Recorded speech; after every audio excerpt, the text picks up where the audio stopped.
नमस्कार, आप देख रहे हैं इंडिया टीवी। आपके साथ मैं हूं मीनाक्षी जोशी। वक्त हो गया है एजेंडा विद मीनाक्षी का। पश्चिम बंगाल का ये चुनाव भय बनाम भरोसे का चुनाव है। भय तुष्टीकरण का, भय छापा वोट का, भय घुसपैठियों का, भय कट मनी का, भय भ्रष्टाचार का और भरोसा जो बात बीजेपी कह रही है कि अगर बीजेपी की सरकार बनी तो फेंसिंग का वादा करते हैं, हिंदू मुसलमान वाली राजनीति से तौबा का वादा करते हैं, एक हिंदू और मुस्लिम सेंट्रिक पॉलिटिक्स की बजाय विकासशील राजनीति का वादा करते हैं, भ्रष्टाचार की प्रयोगशाला को बंद करने का वादा करते हैं, छापा वोटर्स खत्म करने का वादा करते हैं, हिंसा मुक्त वातावरण का वादा करते हैं, महिलाओं को सुरक्षा का वादा करते हैं। ये भय बनाम भरोसे का चुनाव है जो बीजेपी कैंपेन कर रही है। तो वहीं टीएमसी पलटवार कर रही है कि इस वक्त बीजेपी झूठ की राजनीति कर रही है, डर फैलाने की कोशिश कर रही है, वो लोगों को भड़काने की बहकाने की कोशिश कर रही है कि अगर बीजेपी सत्ता में आ गई तो बंगाल का कल्चर खत्म हो जाएगा। बंगाल की अस्मिता की बात कर रही है, वो मुस्लिम वोट की बात कर रही है। अब आप देखिए, चर्चाएं बहुत सारी हैं और दूसरे फेज का आखिरी राउंड का ये चुनाव है। 142 सीटों का ये दंगल है और जो इस दंगल में अच्छा परफॉर्म कर जाता है सरकार उसकी बन जाती है, क्योंकि इसी चुनाव में खुद ममता बनर्जी भवानीपुर से मैदान में है। उन्हें चुनौती दे रहे हैं शुवेंदु अधिकारी। इसी चरण के चुनाव में डायमंड हार्बर जैसी सीट भी है जहां पर अभिषेक बैनर्जी का संसदीय क्षेत्र है, जहां पर उनके करीबी चुनाव लड़ रहे हैं, जहां पर उनका राइट हैंड जहांगीर खान फाल्टा से चुनाव लड़ रहा है, जहां से ममता बनर्जी के राइट हैंड फिरहाद हाकिम चुनाव लड़ रहे हैं। संदेश खाली वो क्षेत्र जहां पर हमने देखा 2021 के चुनाव से पहले कैसे महिलाओं के साथ यौन शोषण का मामला सामने आया था, कैसे हिंदू वर्सेस मुस्लिम की पॉलिटिक्स हुई थी। संदेश खाली भी इसी चरण के तहत यहां पर मतदान होंगे। नादिया की बात करें, जहां पर बीजेपी को एक होप है कि यहाँ का अगर 75% हिंदू कंसोलिडेट हो जाता है तो ये बीजेपी के लिए जीत की कहानी लिख सकता है। लेकिन क्या ये होने जा रहा है? हाँ या ना, ये तो जनता बताएगी और 4 मई को जब नतीजे आएंगे तो दूध का दूध और पानी का पानी हो जाएगा। भय बनाम भरोसे के इस चुनाव में अब एक आईपीएस की एंट्री हो चुकी है और इस आईपीएस का नाम है अजय पाल शर्मा। अजय पाल शर्मा एकाएक चर्चा में आए जब उनका एक वीडियो वायरल हुआ, जब वो फाल्टा विधानसभा क्षेत्र जहां से जहांगीर खान, जो अभिषेक बनर्जी का हेंचमैन कहा जाता है, उसको ढूंढ रहे हैं। अजय पाल शर्मा ये पूछ रहे हैं कि ये जहांगीर खान का घर कहां है, लेकिन भय का वातावरण आप देखिए कि आई कार्ड लगाए हुए 2 अधिकारी ये बता पाने में सक्षम नहीं है कि उसी इलाके में रहने वाले एक और व्यक्ति का घर कहां है। सोचिए जरा, जो अधिकारी उसी क्षेत्र से आता है वो जहांगीर खान का घर नहीं बता पा रहा है। वो इस इलाके के लोगों से पूछ रहे हैं कि ये जहांगीर खान कहां रहता है, जो लोगों को धमका रहा है, डरा रहा है कि अगर उसे वोट नहीं दिया तो वो देख लेगा। सोचिए जरा वहां पर किस तरीके का डर का माहौल है कि वो बता नहीं पा रहा है कि दरअसल ये जहांगीर खान का घर कहां है। और जैसे ही इस आईपीएस का ये वीडियो सर्कुलेट हुआ, महुआ मोइत्रा लग गई काम पर। अलग अलग तरीके के इल्ज़ाम लगाना और फिर एक वीडियो लेकर आ जाना कि, और उसके बाद फिर कहना फेयर एंड लवली बउआ, फेयर एंड लवली बबुआ करके वो उन्हें संबोधित कर रही हैं। और 2 वीडियो वो सर्कुलेट कर रही हैं जिसमें कथित तौर पर महुआ मोइत्रा का कहना है कि वीडियो में दिखने वाला आदमी जो है वो आईपीएस अजय पाल ही है और वहीं जो हरकतें हो रही हैं वो अश्लील हैं। अब देखिए, अगर ये वीडियो सही है तो वाकई में हरकतें अश्लील है, लेकिन अगर ये वीडियो सही नहीं है क्योंकि इस वीडियो पर पहले से ही एक एफआईआर दर्ज है, तो आप ये कह सकते हैं कि महुआ मोइत्रा किसी वर्दीधारी अफसर की इमेज को खराब करने की कोशिश कर रही है। तो मैं उस वीडियो पर नहीं जाती हूँ, मैं फाल्टा विधानसभा क्षेत्र और वहाँ की इस इक्वेशन पर जाती हूँ कि क्यों एक आईपीएस अधिकारी अजय पाल शर्मा को, जो कि उत्तर प्रदेश का एनकाउंटर स्पेशलिस्ट है, उसे पश्चिम बंगाल में बुलाया गया और उसे एक ऑब्जर्वर के तौर पर नियुक्त किया गया, और एक ऑब्जर्वर जिसको सारी इम्यूनिटी मिली हुई होती है उसे वहां पर क्यों लगाया गया? तो इसके पीछे आप कारण समझिए कि पश्चिम बंगाल में जो वोट का कल्चर है वो सिर्फ इस आधार पर नहीं है कि एक वोटर को कौन सी पार्टी पसंद आ रही है, कौन सी नीति पसंद आ रही है, कौन सा नेता पसंद आ रहा है। वहां पर फियर फैक्टर बहुत बड़ा है, और फियर फैक्टर इतना बड़ा है जैसे बीजेपी का पन्ना प्रमुख होता है ना, जो उस इलाके के हर घर में कितना वोटर उसका हो सकता है और कितना विपक्ष का हो सकता है, जो वो ये पता रखता है। पश्चिम बंगाल में टीएमसी का मस्तान, और मस्तान का मतलब आप ये मत समझिए कि कोई हाजी मस्तान, मस्तान का मतलब आप ये समझिए कि वहाँ का लोकल गुंडा इस बात की खबर रखता है, और ये गुंडा वहाँ की इकोनॉमी चलाता है, ये गुंडा वहाँ के पॉलिटिक्स को संभालता है, ये गुंडा वहाँ के, अगर किसी व्यक्ति का घर भी बनाना है तो वो बालू कहाँ से लाएगा, ईंट कहाँ से लाएगा, सीमेंट कहाँ से लाएगा, एसी कहाँ से खरीदेगा, पुताई कहाँ से करवाएगा, इन सब चीज़ों का ख्याल रखने वाला वो गुंडा, वो मस्तान होता है जो पॉलिटिक्स करता है।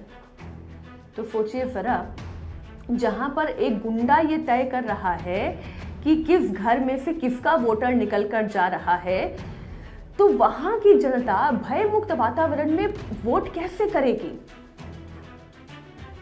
भय मुक्त वातावरण हर एक मतदाता को चाहिए, तभी वो अपने घर से निकलेगा।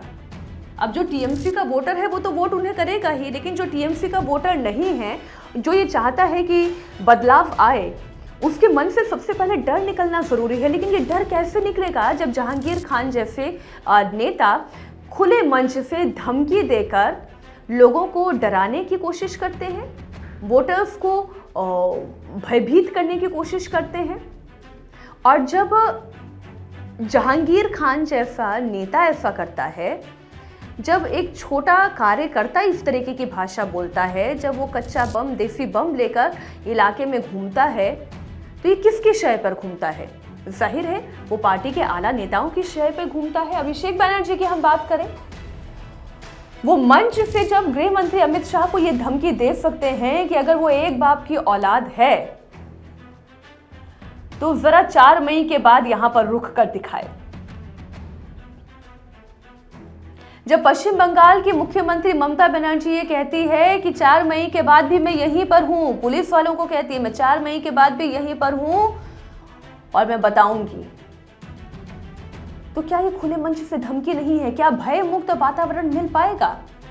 जब गृह मंत्री अमित शाह को यह फैसला लेना पड़ता है कि पोस्ट पोल भी 60 दिन तक सीआरपीएफ यहीं पर रहने जा रही है जिससे कि हिंसा से बचा जा सके। 2021 का चुनाव याद करिए, 2021 के चुनाव के बाद किस तरीके से घर घर हिंसा हुई थी, कैसे लोगों का पलायन हुआ था, बीजेपी का वोटर अपने घर को छोड़कर दूसरे प्रदेश में भागने पर मजबूर हुआ था। और जब वो लौट कर आया था, जो वहां के लोकल पत्रकार बताते हैं कि क्लब्स में जाकर टीएमसी के गुंडों को प्रायश्चित का मनी, सोचिए जरा, प्रायश्चित के लिए वहां पर पैसा देकर, जिसकी जितनी हैसियत है, कोई 50,000 देकर, कोई 10,000 देकर, कोई 1 लाख देकर, वो जब पैसा देता था तब उसे अपने घर में जाने की इजाजत मिली। 2021 के चुनाव के बाद ये स्थिति थी। क्यों? क्योंकि पश्चिम बंगाल में जितने वोटर बीजेपी के निकले उन्होंने वोट दिया, टीएमसी के गुंडों ने ये पड़ताल कर ली। अभिषेक बनर्जी कह रहे हैं ना कि मैं सब पता लगा लूंगा, मैं देख लूंगा कि किस किसने हमें वोट दिया और किसने हमें वोट नहीं दिया, और मैं बताऊंगा चुनाव के बाद। और ममता दीदी तो माफ़ कर देती है, लेकिन मैं माफ़ नहीं करूंगा। सोचिए ज़रा ये डर का वातावरण कितना बड़ा है कि 2021 के चुनाव के बाद आप एक मिसाल के तौर पर देखें कि किस तरीके का डर, दहशत का माहौल था कि बीजेपी का जो सपोर्टर भी था वो कैसे चुप्पी साध के सन्नाटे में चला गया। इसी भय को दूर करने के लिए आईपीएस अजय पाल जैसे चेहरे ऑब्जर्वर बनाकर भेजे गए हैं। इसी भय को दूर करने के लिए सीएपीएफ की सभी फोर्सेस को पश्चिम बंगाल में भेजा गया है। इसी डर को दूर करने के लिए गृह मंत्री अमित शाह ये कह रहे हैं कि मैं उल्टा लटकाकर सीधा कर दूंगा टीएमसी के गुंडों को। इसी डर को दूर करने के लिए प्रधानमंत्री नरेंद्र मोदी ये कह रहे हैं कि अब ये जितने मस्तान घूम रहे हैं ना, मस्तान मतलब गुंडे, ये जितने मस्तान घूम रहे हैं ना, इन सब का हिसाब किया जाएगा। इसी डर को दूर करने के लिए मैं एक और आपको उदाहरण देती हूं।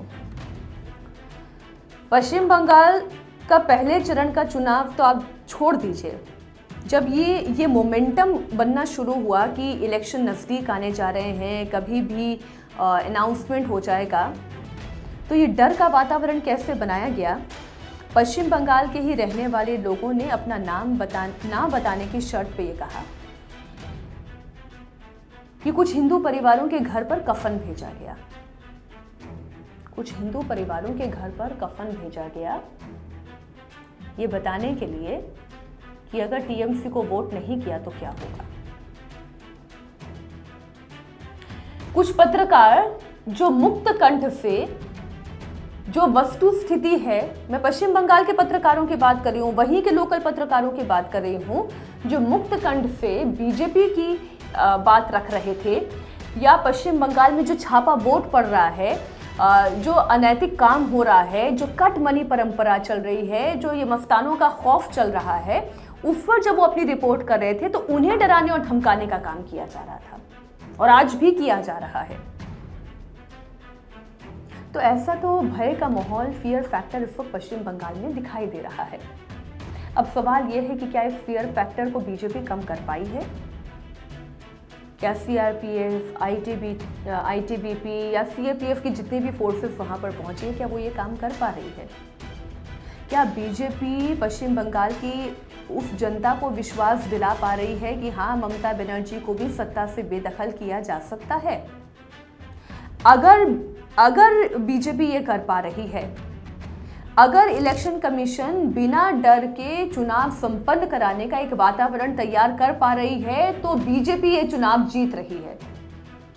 और अगर ये नहीं हो पा रहा है तो बीजेपी इस बार भी सत्ता से दूर रहने जा रही है। लेकिन बीजेपी का मानना यह है कि पहले फेज में 110 से ऊपर सीटें वो जीत रही है और दूसरे फेज में भी जो है वो सेंचुरी लगाने की स्थिति में आ रही है, और अगर ये हो जाता है तो डबल सेंचुरी के साथ बीजेपी सरकार बना लेगी। लेकिन ये इतना आसान नहीं है। ये आसान किस लिए नहीं है, मैं जल्दी आपके सामने कुछ आंकड़े रख देती हूँ। 142 सीटों पर जहाँ पर चुनाव होने जा रहे हैं, यहाँ पर आप देखें टीएमसी ने 123 सीटें जीती थी 2021 में, और भारतीय जनता पार्टी को 18 सीटें मिली थी, जिसमें नादिया जिले की ही बात करें तो यहाँ से 9 सीटें बीजेपी के खाते में आई थी। अब फेज 2 में जब आप देखते हैं तो सबसे ज़्यादा एसआईआर डिलीशन यहाँ पर हुए हैं। खास तौर पर वो 5 जिलों की अगर हम बात करें जहाँ पर मुस्लिम वोटर्स किंग मेकर की भूमिका में दिखाई देते हैं। यहाँ का सियासी समीकरण आपको समझना होगा। सबसे पहले उत्तर 24 परगना की मैं बात करती हूँ, जो कि सबसे बड़ा स्विंग जिला कहा जाता है। नॉर्थ 24 परगना में कुल 33 विधानसभा सीटें हैं, जो कि पश्चिम बंगाल की सबसे ज़्यादा आबादी वाला जिला भी आप कह सकते हैं। यहाँ पर मुस्लिम आबादी औसतन 25 से 26% की है, लेकिन बशीरहाट बेल्ट में आप देखें यही आबादी 45 से 50% तक पहुँच जाती है। इसमें आप बैरकपुर की बात करें, दमदम की बात करें, राजरहाट की बात करें, बागदा, बनगांव और हावड़ा की बात करें, और अशोकनगर जैसी प्रमुख सीटें हैं। दमदम से प्रात्य बसु हैं, वो टीएमसी के बड़े चेहरे हैं, वो किस्मत आजमा रहे हैं। दमदम उत्तर से जो है वामपंथी युवा नेता दिवसिता धर को चुनौती मिल रही है। चंद्रिमा भट्टाचार्य टीएमसी की ओर से यहाँ पर चुनावी मैदान में है। इसके अलावा अगर बशीरहाट और नॉर्थ साउथ की बात करें तो संदेशखाली, मिनाखा, हिंगलगंज, हरुआ, डेगंगा और बदुरिया मुस्लिम प्रभाव वाली सीटें हैं, जहां पर 40% से ज़्यादा शेयर चुनाव को सीधे प्रभावित करता है, यहाँ मुसलमानों का है। 2021 में टीएमसी ने यहाँ पर बड़ा मजबूत प्रदर्शन किया था, लेकिन बीजेपी ने शहरी सीटों पर चुनौती दी थी, जहां पर कई सीटें ऐसी हैं जीत हार का अंतर 2 से 5 हज़ार तक का रहा है। अगर ये 2 से 5 हज़ार तक के अंतर को बीजेपी पाट पाने में कामयाब होती है तो ऐसे में नॉर्थ 24 परगना में वो कुछ महत्वपूर्ण सीटें निकाल सकती है। नॉर्थ 24 परगना की ही अगर बात करें, इसे जो कि मिनी बंगाल भी कहा जाता है, जहां पर मुस्लिम वोट और शहरी वोट का जो संतुलन है वो रिजल्ट तय करता है, तो ये बहुत इंपॉर्टेंट है। अब नादिया जिले की बात करें, जहां से 17 विधानसभा सीटें हैं, मुस्लिम आबादी जहां पर 26 से 27% है और सीमा क्षेत्रों में 35 से 50% तक ये जाती है। कृष्णानगर, राणादा, चकदा, कल्याणी और नवद्वीप जैसे प्रमुख सीटें हैं। कृष्णानगर आप जानते हैं कि यहाँ जो है मुस्लिम का एक मुश्त वोट टीएमसी को मिलता है, जिसके आधार पर ही महुआ मोइत्रा चुनाव जीतती हैं। यहीं पर मतुआ वोट भी बहुत महत्वपूर्ण है। इसमें करीमपुर, तेहट्टा, चापड़ा, कालीगंज, नक्शीपाड़ा ये वो सीटें हैं जहां पर मुस्लिम प्रभाव बहुत ज़्यादा है।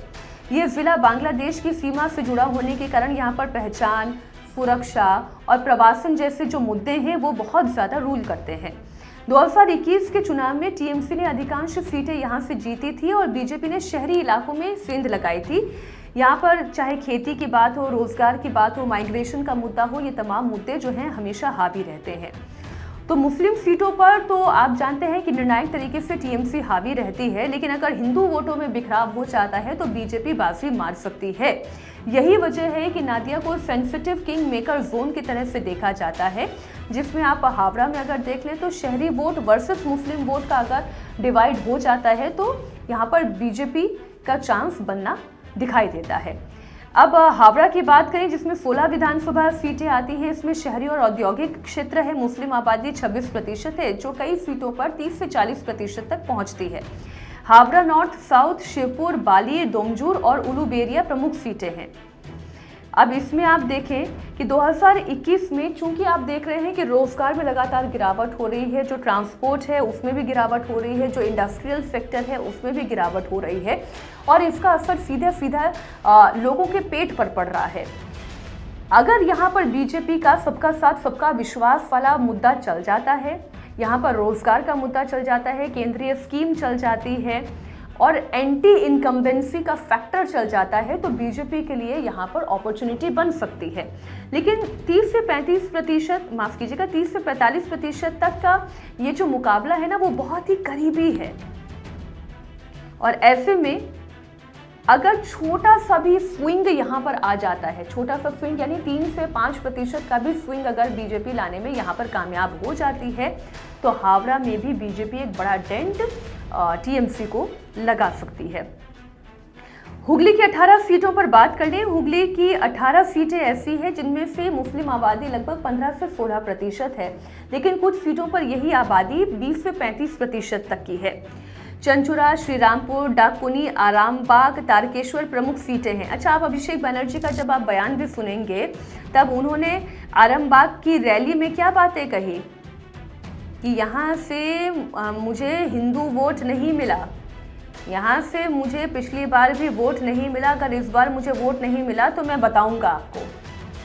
धमकी देने वाली जो धमकी का जो बयान है अभिषेक बनर्जी का, दरअसल वो आरामबाग वाली रैली में ही उन्होंने दिया है। जंगीपाड़ा, खानकुल, धनेखाली, आरामबाग जबकि मुस्लिम प्रभावित सीटें हैं, तब भी यहाँ पर अभिषेक बनर्जी ने हिंदू वोटों के पोलराइजेशन को डर के द्वारा हासिल करने की कोशिश की है। अब आप देखें कि टीएमसी ये लेफ्ट का गढ़ था कभी, हाँ हुगली, फिर ये टीएमसी का गढ़ हुआ और धीरे धीरे करके यहाँ पर बेरोजगारी, फैक्ट्रियों का बंद होना, औद्योगिक निवेश का खत्म हो जाना, ऐसे मुद्दे सामने आए, जिसके बाद ये कहा जा रहा है कि जो शहरी वोटर है इन बातों को अब बहुत करीने से समझ रहा है। ये हुगली जो सीट है वो इनडायरेक्ट किंग मेकर के तौर पर दिखाई दे सकती है। अच्छा, एक बात बहुत इम्पॉर्टेंट है, मैं साउथ 24 परगना की तस्वीर आपके सामने रखूं, जो एक चर्चा वहाँ पर भद्र लोग में यानी कि अपर कास्ट हिंदू वोटर्स में जो सुनाई दे रही है, ऐसा नहीं है कि वो ममता बनर्जी से नाराज होकर बीजेपी को वोट देना चाहते हैं, लेकिन जो तुष्टीकरण की राजनीति हो रही है और जिस तरीके से पश्चिम बंगाल में मुस्लिमों की आबादी लगातार बढ़ती जा रही है, उस चीज से अपर कास्ट हिंदू वोटर्स में एक निराशा का भाव जाग रहा है।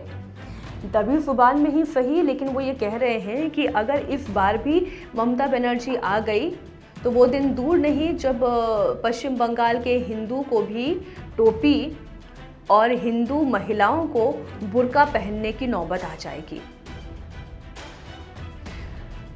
तो आप अगर इस पहलू पर गौर करेंगे तो ऐसा लगेगा कि पश्चिम बंगाल का हिंदू वोटर बीजेपी को इसलिए वोट नहीं करना चाह रहा है क्योंकि उसके पास बीजेपी के संगठन की पहुंच है, या बीजेपी के संगठन ने वहां पर बहुत ताकत लगाई या बहुत अपने कैंपेन को धार दी।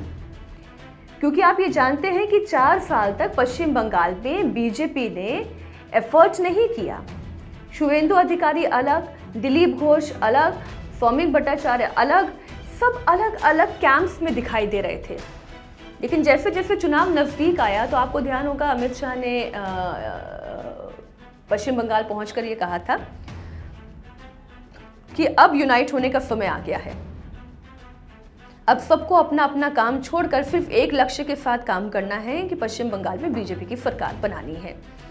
और उसके बाद फिर लगातार अमित शाह आते रहे, कैंप करते रहे, मीटिंग करते रहे, संगठन का नेतृत्व करते रहे, तब जाकर पश्चिम बंगाल की तस्वीर बदली है। तो ये जो भद्र लोग है, जो अपर कास्ट हिंदू वोटर है, वो ये कह रहा है कि इसलिए नहीं क्योंकि बीजेपी के संगठन ने हमारे तक पहुंच बना ली है इसलिए हम बीजेपी को वोट करेंगे।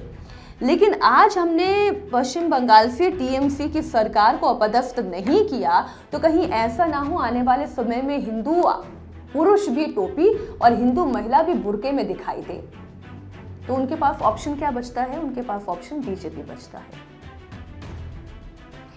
इसलिए अगर इन मुद्दों पर हिंदू वोट पोलराइज हो जाता है तो बीजेपी जीत सकती है, और अगर पोलराइज नहीं होता है, ए बी अगर डर का वातावरण बना रहता है, तो पश्चिम बंगाल में ममता बनर्जी की जीत तय मानकर आप चलिए। बस एक साउथ 24 परगना की रिपोर्ट आपके सामने रख दूं। 31 विधानसभा सीटें हैं जिसमें मुस्लिम आबादी तकरीबन 35 से 36% की है। डायमंड हार्बर, काकद्वीप, गोसाबा, कैनिंग, भांगर और बारुईपुर इसमें प्रमुख सीटें हैं, जिसमें आप जानते हैं डायमंड हार्बर और फाल्टा मगराहाट ये वो इलाके हैं जो कि मुस्लिम बहुल इलाके हैं। जहांगीर खान जो लगातार इस वक्त गलत कारणों की वजह से सुर्खियों में हैं, और आईपीएस अजय पाल शर्मा भी जिस क्षेत्र में लगातार घूम रहे हैं वो फाल्टा ही है। और ये बताने के लिए है कि भाई जहांगीर खान जैसे प्रत्याशी जो लोगों को डराने की कोशिश कर रहे हैं, उनकी गर्दन तक भी पहुंचने की ताकत केंद्रीय ऑब्जर्वर रखते हैं। तो ममता बनर्जी के नेतृत्व में टीएमसी ने 2021 में लगभग यहाँ पर क्लीन स्वीप किया था।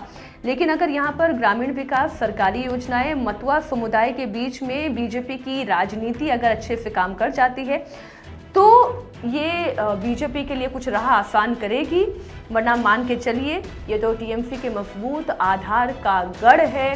सब कुछ डिपेंड करता है कि अगर ये भय मुक्त चुनाव हुआ तो बीजेपी की जीत है। लेकिन अगर कहीं भी डर होता है, दहशत होती है, मुस्लिम वोटों का ध्रुवीकरण होता है, काउंटर पोलराइजेशन बीजेपी नहीं कर पाती है, तो फिर आप बीजेपी की हार मानकर चलें।